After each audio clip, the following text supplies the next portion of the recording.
നിറങ്ങൾ തമ്മിൽ പൊരിഞ്ഞ തർക്കമായിരുന്നു. മറ്റൊന്നുമല്ല, ഏത് നിറമാണ് ഏറ്റവും പ്രധാനം എന്നതായിരുന്നു വിഷയം. പച്ച പറഞ്ഞു, ഞാനില്ലാതെ ഭൂമിയെക്കുറിച്ച് നിങ്ങൾക്ക് ചിന്തിക്കാൻ കഴിയുമോ? പച്ചപ്പില്ലാതെ എന്ത് ഭൂമി? നീല പറഞ്ഞു, നീലാകാശമല്ലേ ഏറെ മനോഹരം, നിങ്ങളുടെ കണ്ണുകൾ പോലും നീലയാണ്.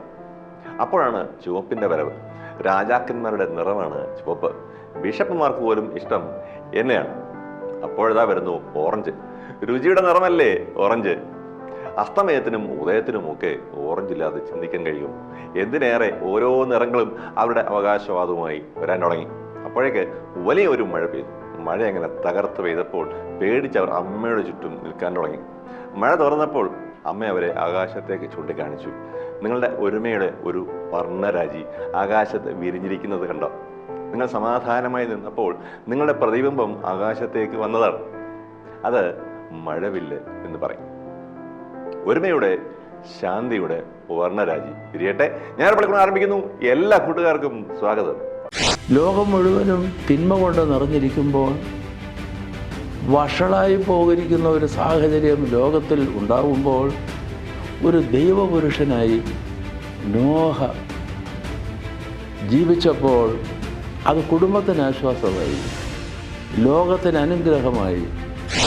പരിശുദ്ധ സഭയുടെ തൃതീയ കാതോലിക്കയായ പരിശുദ്ധ ബസേലിയോസ് ഗീവർഗീസ് ദ്വിതീയൻ കാതോലിക്ക ബാവ തിരുമേനിയെക്കുറിച്ചാണ് ഞാൻ നിങ്ങൾക്ക് പറഞ്ഞു തരാൻ പോകുന്നത്. മരുന്നുകൾ കൊണ്ട് മാത്രം വയോജനങ്ങളുടെ ആരോഗ്യം സംരക്ഷിക്കപ്പെടണമെന്നില്ല. സാമൂഹ്യവും മാനസികവും വൈകാരികവുമായ സാമീപ്യം കൂടി അവർ ആഗ്രഹിക്കും. ഇന്ന് തന്നെ ലോഗിൻ ചെയ്യൂ കൂട്ടുകാരെ.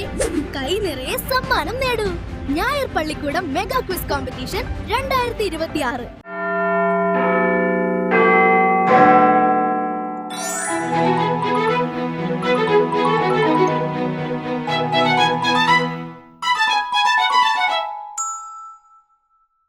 മഴവില്ലിനെ കുറിച്ച് വിശുദ്ധ വേദപുസ്തകത്തിലും ചിലതൊക്കെ പറയുന്നുണ്ട്. അത് ഇപ്രകാരമാണ്: ഭൂമിയിൽ ദുഷ്ടത നിറഞ്ഞു പെരുകി ദൈവം ഭൂമി നശിപ്പിച്ചു കളയാനായി തീരുമാനിച്ചു. നീതിമാനും നിഷ്കളങ്കനുമായ നോഹയെ കണ്ടെത്തി നോഹയോട് അവരുടെ കുടുംബം മുഴുവൻ കയറിയിരിക്കാനായി വലിയ ഒരു കപ്പലുണ്ടാക്കാൻ ദൈവം ആവശ്യപ്പെട്ടു. മാത്രമല്ല, എല്ലാ ജീവജാലങ്ങളെയും ഈരണ്ടായി അതിൽ കയറ്റിയിരുത്തണം. പിന്നെ വലിയ ഒരു മഴ തുടങ്ങി. ഭൂമി വെള്ളത്തിൽ മുങ്ങിപ്പോയി. സകല ജീവജാലങ്ങളും നശിച്ചുപോയി. മഴയൊക്കെ കഴിഞ്ഞപ്പോൾ പെട്ടകം ഭൂമിയിലേക്ക് ഉറച്ചു. നോഹയും കുടുംബവും പുറത്തിറങ്ങി. സകല ജീവജാലങ്ങളും പുറത്തിറങ്ങി. അവയൊക്കെ പെരുകി വലിയ ഒരു പുതിയ സമൂഹമുണ്ടായി. എന്നാൽ ഇനിയും ഭൂമിയെ വെള്ളം കൊണ്ട് നശിപ്പിച്ചു കളയില്ല എന്നതിന് അടയാളമായി, ശാന്തിയുടെ അടയാളമായി ദൈവം മഴവില്ലിനെ ആകാശത്ത് തെളിയിച്ചു. മഴവില്ലിന്റെ കഥ അങ്ങനെയാണെങ്കിലും എന്തുകൊണ്ടാണ് ദൈവം നോഹയെ തിരഞ്ഞെടുത്തത്? അപ്പോൾ ഞാൻ ഡോക്ടർ ഗബ്രിയേൽ മാർ ഗ്രിഗോറിയോസ് മെത്രാപ്പോലീത്തയുടെ സന്ദേശത്തിലേക്ക്. നോഹയും പെട്ടകവും.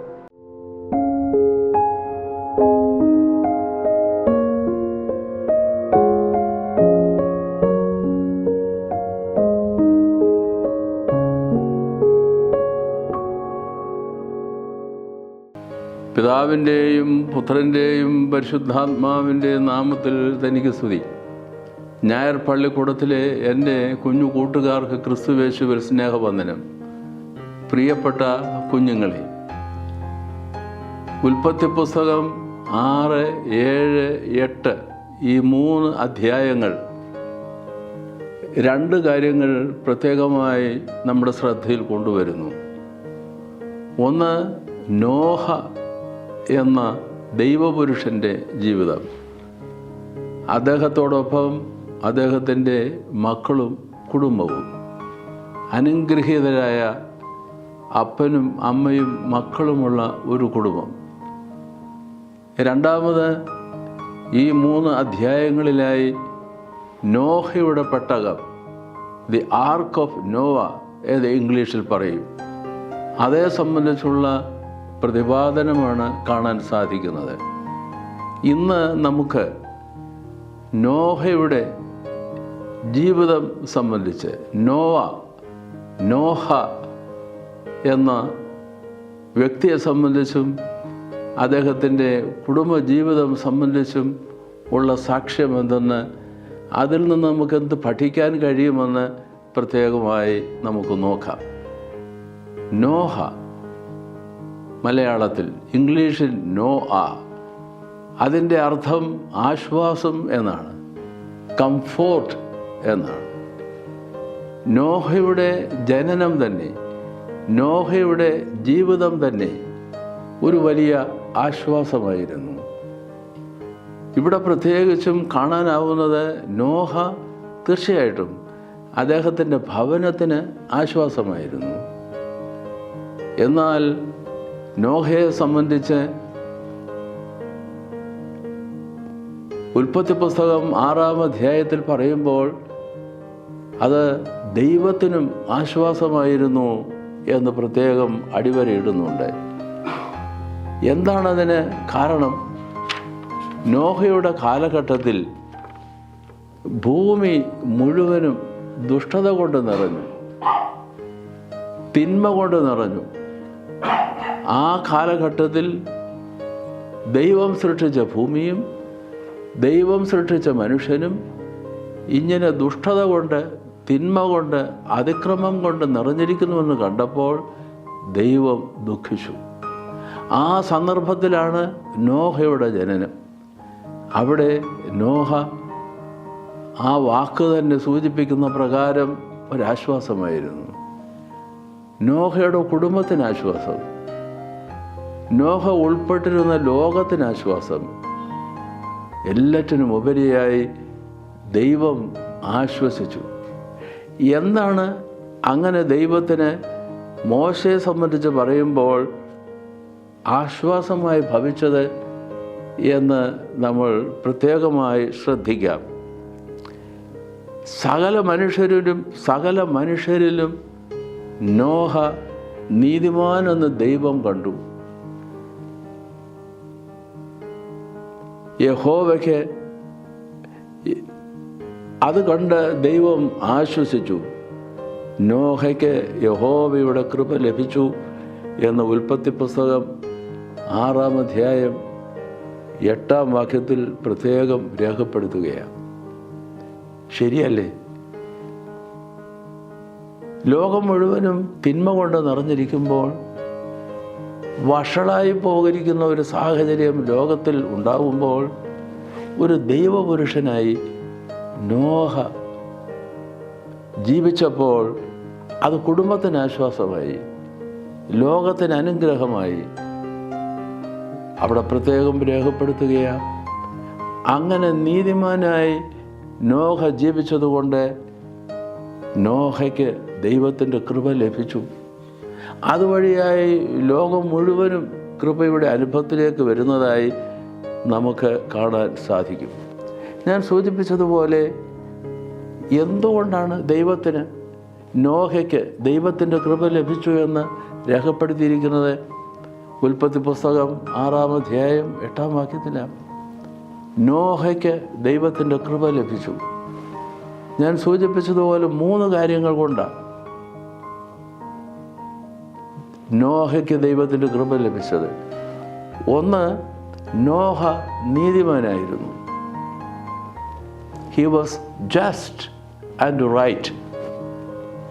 6-ാം അധ്യായം 9-ാം വാക്യത്തിൽ പ്രത്യേകമായി നോഹയെ സംബന്ധിച്ച് രേഖപ്പെടുത്തിയിരിക്കുന്നതാണ്. നോഹയ്ക്ക് ദൈവത്തിൻ്റെ കൃപ ലഭിച്ചു. ഒന്നാമത്, അവൻ നീതിമാനായിരുന്നു. എന്താണ് നീതിമാനായിരുന്നു എന്ന് പറഞ്ഞാൽ അതിൻ്റെ അർത്ഥം അവൻ നന്മ കൊണ്ട് നിറഞ്ഞ മനുഷ്യനായിരുന്നു.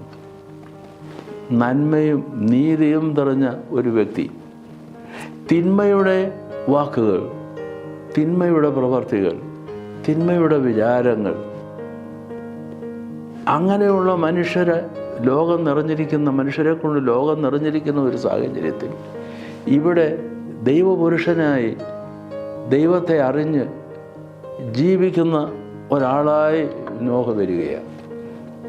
അതുകൊണ്ട് ദൈവത്തിൻ്റെ കൃപ നോഹയ്ക്ക് ലഭിച്ചു എന്നാണ് കാണാൻ. അവൻ നീതിമാനായിരുന്നു എന്ന് പറഞ്ഞാൽ അവൻ്റെ ജീവിതം നന്മ കൊണ്ട് നിറഞ്ഞിരുന്നു എന്നാണ്. രണ്ടാമത് പറയുന്നത്, നോഹ നിഷ്കളങ്കനായിരുന്നു. ഒരു വലിയ സാക്ഷ്യമാണ്. 6-ാം അധ്യായം 9-ാം വാക്യത്തിലെ 2-ാം സാക്ഷ്യം നോഹയെ സംബന്ധിച്ച്. നോഹ നിഷ്കളങ്കനായിരുന്നു. നിഷ്കളങ്കനായിരുന്നു എന്ന് പറഞ്ഞാൽ അതുകൊണ്ട് സാധാരണ ഭാഷയിൽ എന്താണ് അർത്ഥം? കളങ്കമില്ലാത്തവരായിരുന്നു. കളങ്കം എന്ന് പറഞ്ഞാൽ ഒരു തെളിഞ്ഞ വെള്ളം നിറഞ്ഞ പാത്രം. നോക്കൂ, തെളിവെള്ളം കൊണ്ട് നിറഞ്ഞ ഒരു പാത്രം, അവിടേക്ക് ഒരു അല്പം ഒരു തുള്ളി പാഴ്വെള്ളം ഒഴിച്ചാലോ ചെളിവെള്ളം ഒഴിച്ചാലോ ആ തെളിഞ്ഞ വെള്ളം മുഴുവനും ചെളിവെള്ളമായി മാറുകയാണ്. വേറൊരു വിധത്തിൽ പറഞ്ഞാൽ നിഷ്കളങ്കനായിരുന്നു എന്ന് പറഞ്ഞാൽ അവൻ്റെ ജീവിതം തെളിമ കൊണ്ട് നിറഞ്ഞതായിരുന്നു. കളങ്കം ഒട്ടുമില്ലാത്ത അവസ്ഥയായിരുന്നു അവൻ്റേത്. തെളിവെള്ളം പോലെ തെളിമയുള്ള ഒരു ജീവിതത്തിൻ്റെ ഉടമയായിരുന്നു എന്ന് നമുക്ക് കാണാൻ സാധിക്കും.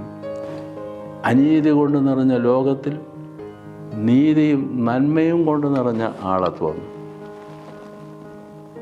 പാഴായിപ്പോയ പാഴ്വെള്ളമായി എന്ന പോലെ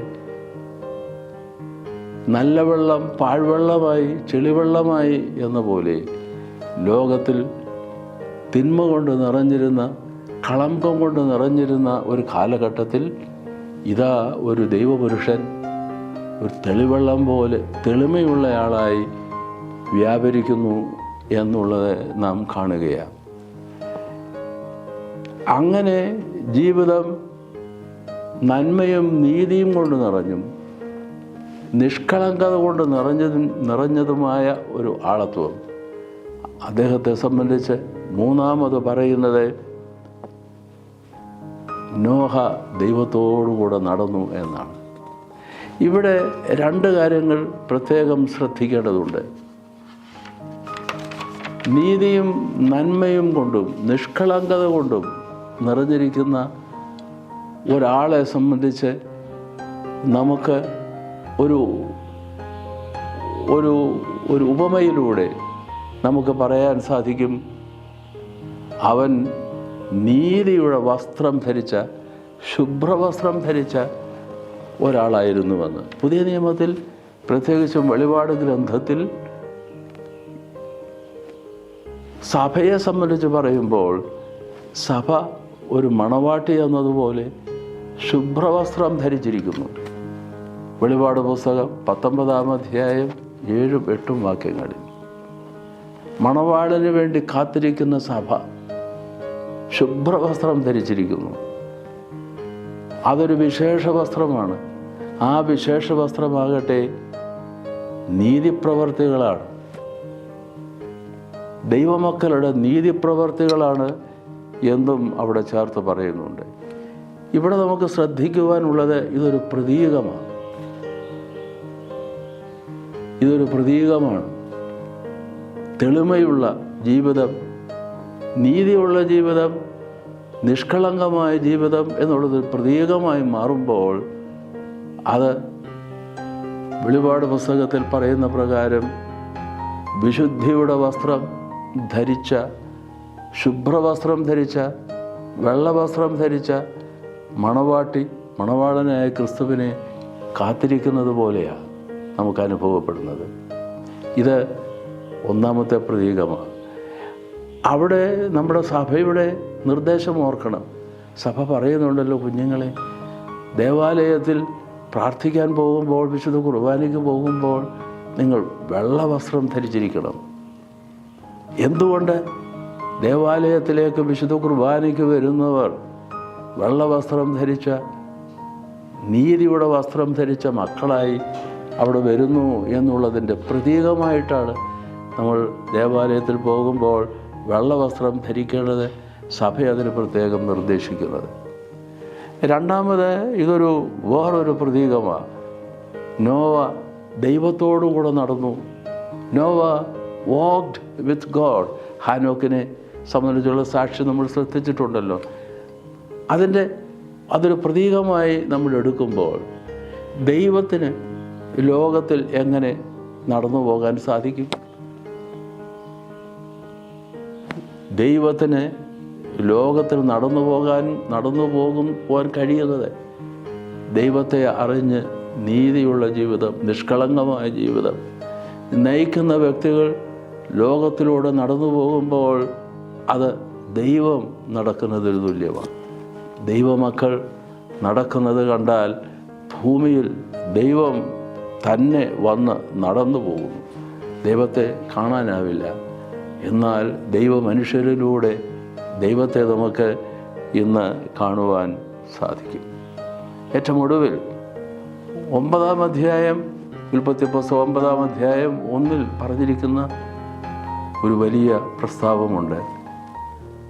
ദൈവം നോഹയെയും അവൻ്റെ മക്കളെയും അനുഗ്രഹിച്ചു. വഷളായി നടക്കുന്ന മനുഷ്യരെ കൊണ്ട് നിറഞ്ഞ ലോകത്തിൽ നിഷ്കളങ്കതയുടെ പ്രതീകമായി നിഷ്കളങ്കമായ ജീവിതം നയിച്ച്, നീതി ജീവിതം നയിച്ച് നടക്കുന്ന ദൈവപുരുഷനായ നോഹിനെക്കുറിച്ചുള്ള വലിയ സാക്ഷ്യം, അത് അവൻ്റെ ജീവിതം തന്നെ അവൻ്റെ കുടുംബത്തിനും അവൻ ജീവിക്കുന്ന ലോകത്തിനും ആശ്വാസമായിരുന്നു. അവൻ്റെ പേരിൻ്റെ അർത്ഥം പോലെ ദൈവത്തിനും നോഹിനെ കാണുമ്പോൾ അത് വലിയ ആശ്വാസം ആയിരുന്നു. അതുകൊണ്ട് നോഹിന് മാത്രമല്ല അവൻ്റെ കുടുംബത്തിനും ദൈവത്തിൻ്റെ കൃപ ലഭിച്ചു. കുഞ്ഞുങ്ങളെ, നോഹ ഒരു മാതൃകയാണ്. ആ മാതൃക സ്വീകരിച്ചുകൊണ്ട് ദൈവദൈവസന്നിധിയിൽ വ്യാപരിപ്പാൻ ദൈവം തമ്പുരാൻ നമ്മളേവരെയും സഹായിക്കുമാറാകട്ടെ.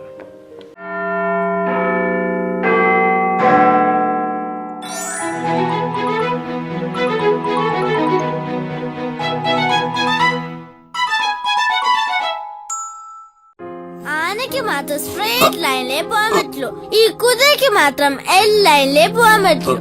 പിന്നെ ആരും കളിച്ച് വഴക്കുണ്ടാക്കരുത്. ഉഫ്.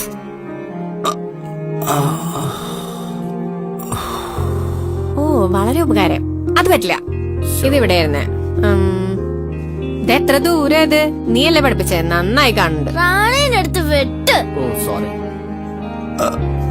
ആ കുതിരയെടുത്ത് വിട്ട്, അല്ലെങ്കിൽ നമ്മുടെ എല്ലാ ആൾക്കാരും വെട്ടും. ഇങ്ങനെ മൂവ് പറ്റില്ലടാ. എടാ നീ ഇല്ല, ഇത് കള്ളക്കളി. ഇവൻ എനിക്ക് പറഞ്ഞായിരുന്നു ഇത് കള്ളക്കളി. നിനക്ക് കളി അറിയില്ല. ഇത് എടാ ഇങ്ങനെയല്ല വെട്ടി. അങ്ങനെ പറ്റില്ല. അത് നേരെ മാത്രമേ പറ്റുള്ളൂ. ഒന്ന് വച്ചോട്ടടി. അതിന്റെ അടുത്തല്ലെങ്കിൽ വേണം. എടാ ഇത് കള്ളകളിയാണ്. അതെ, അവനോട് ചോദിക്കണ്ട, എനിക്കറിയാം.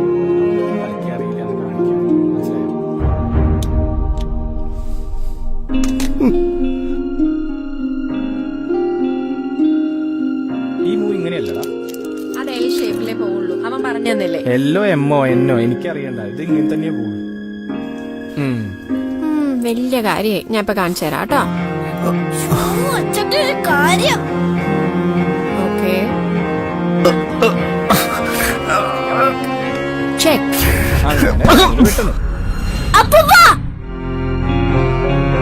നമ്മുടെ വീട്ടിലെ വൃദ്ധജനങ്ങളുടെ ശിഷ്ടകാലം ഇഷ്ടകാലമാക്കാൻ നമുക്ക് ഓരോരുത്തർക്കും ഉത്തരവാദിത്വമുണ്ട്. മരുന്നുകൾ കൊണ്ട് മാത്രം വയോജനങ്ങളുടെ ആരോഗ്യം സംരക്ഷിക്കപ്പെടണമെന്നില്ല.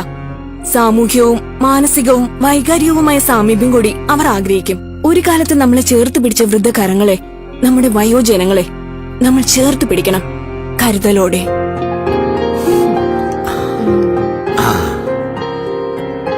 അച്ഛാ എങ്ങനെയുണ്ട്? കേക്കാമോ?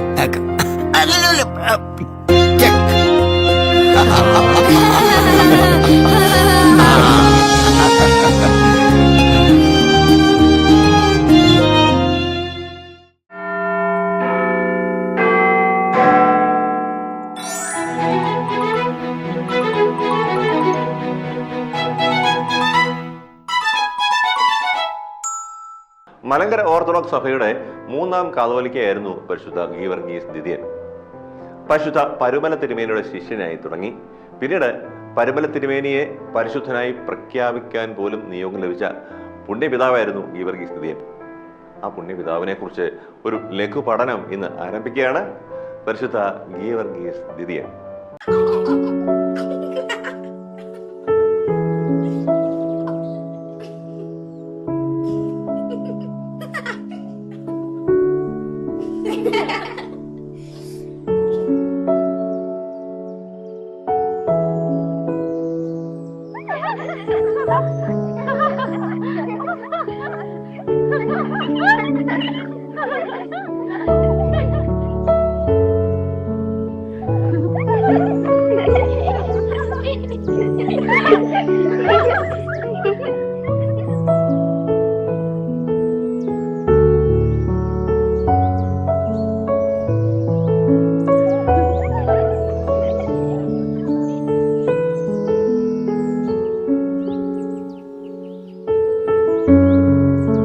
എന്താ നിങ്ങൾ ചെയ്യണേ?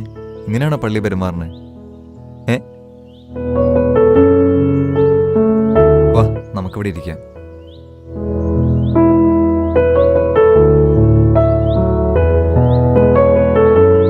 ദേവാലയങ്ങളെയും അതിൻ്റെ ആചാരങ്ങളെയും അനുഷ്ഠാനങ്ങളെയും എല്ലാം വളരെ ശ്രദ്ധയോടും പാവനതയോടും കണ്ട പൂർവ്വപിതാക്കന്മാർ നമുക്കുണ്ട്.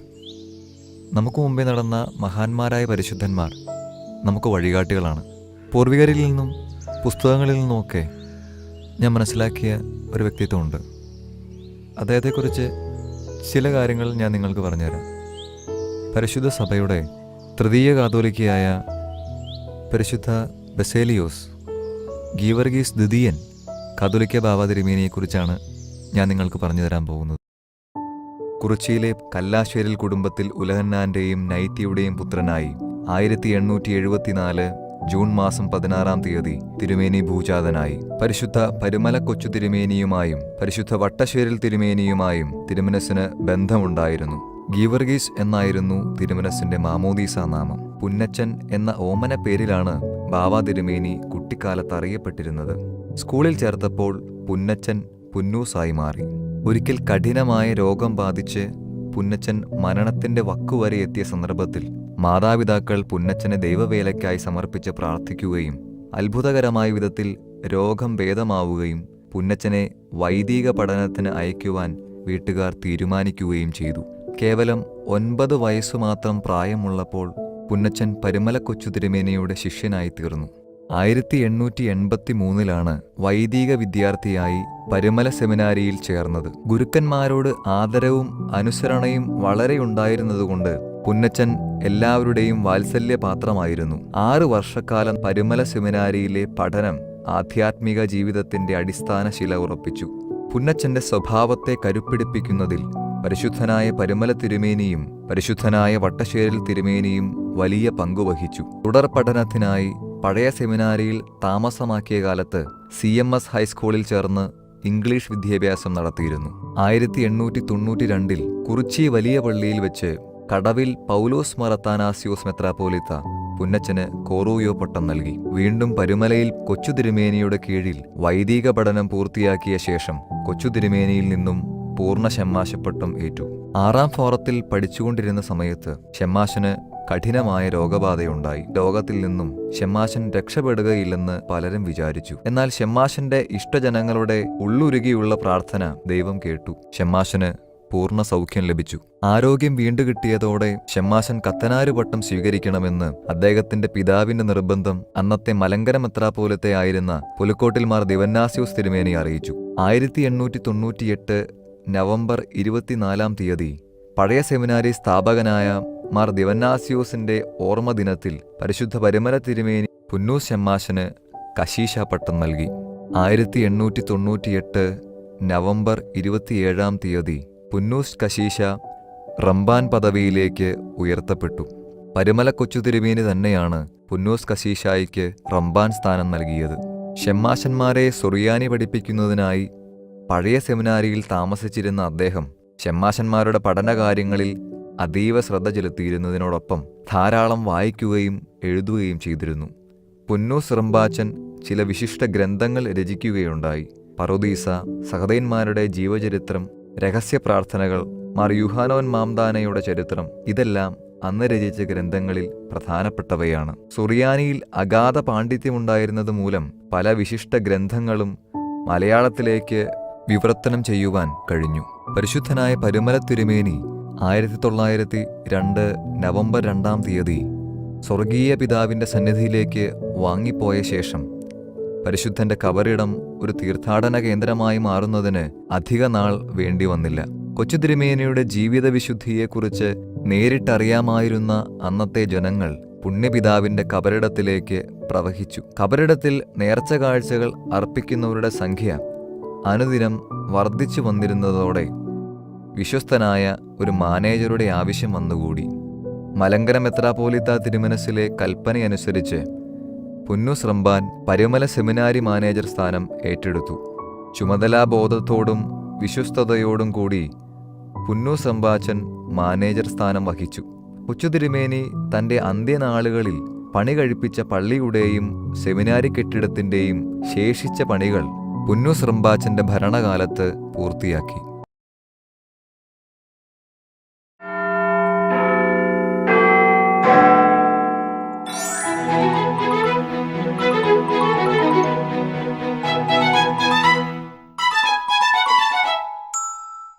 Mega kiss 2026. പ്രിയമുള്ള കൂട്ടുകാരെ, എല്ലാ കൂട്ടുകാരും മെഗാ ക്വിസിൽ പേര് രജിസ്റ്റർ ചെയ്തു എന്ന് കരുതട്ടെ. ഇതുവരെ രജിസ്റ്റർ ചെയ്യാത്തവർക്ക് വേണ്ടി ഒരിക്കൽ കൂടി വിശദാംശങ്ങൾ. ഞായർ പള്ളിക്കൂടം 300 എപ്പിസോഡ് സെലിബ്രേഷന്റെ ഭാഗമായി കൂട്ടുകാർക്കായി ക്വിസ് മത്സരം നടത്തുന്നു. 25,000 രൂപയുടെ സമ്മാനങ്ങളാണ് നിങ്ങളെ കാത്തിരിക്കുന്നത്. 10 വയസ്സ് മുതൽ 15 വയസ്സ് വരെ പ്രായമുള്ള കൂട്ടുകാർക്ക് പങ്കെടുക്കാം. ആദ്യഘട്ട മത്സരം മൊബൈൽ ആപ്പ് വഴിയും ഫൈനൽ റൗണ്ട് മത്സരം 2026 ഫെബ്രുവരിയിൽ തിരുവനന്തപുരത്തുമായിരിക്കും സംഘടിപ്പിക്കുക.